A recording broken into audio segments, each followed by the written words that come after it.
On est à Quintin, une petite ville en Bretagne, pas le centre du monde, mais un endroit où les choses se passent.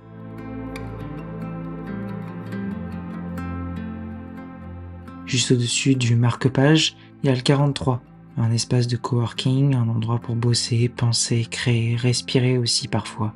C'est là que je viens presque tous les jours.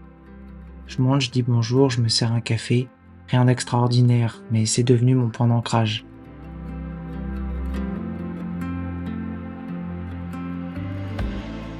Un étage au-dessus du bruit, mais pas coupé du monde. J'y viens pour bosser, monter des projets, répondre à des mails, cocher des cases. Et du wifi, des prises, des plantes, et il y a des gens qui, comme moi, essayent de faire tenir quelque chose debout.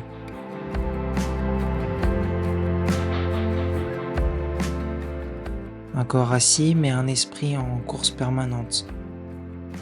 Souvent, j'ai la sensation d'être plusieurs à la fois ici et ailleurs. Une tête dans les cours, une autre dans les montages, et encore une autre dans les projets ou encore dans les livres.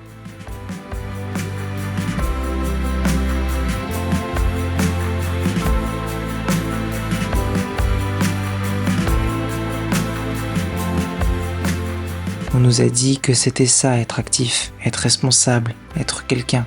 Alors on suit, on produit, on prouve, mais à force de tout remplir, on oublie ce que c'est être vide, vraiment vide. Pas en manque, mais juste libre. Un appel, un ami, rien d'urgent, rien d'important, juste un « t'es où, viens on va au lac » et là t'as deux choix, continuer à être efficace ou redescendre.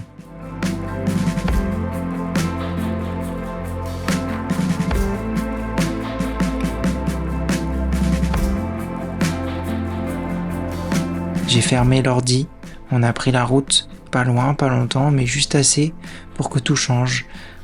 Parce que parfois, c'est ça qu'il faut. Un souffle, un silence, un rien, pour se rappeler que le temps est à nous. On descend, on prend la voiture, direction le lac, rien d'ambitieux, juste un moment. Là, tout retentit, il n'y a plus de notifications.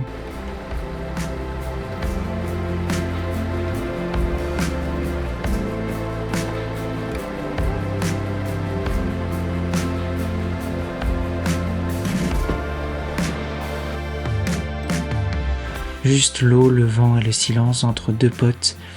Et dans ce silence-là, un truc remonte. On pense souvent qu'il faut choisir être productif ou bien être vivant.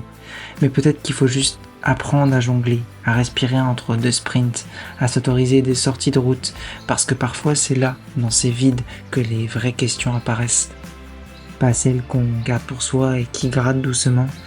Et cette question, elle finit toujours par revenir. Après, on fait quoi ?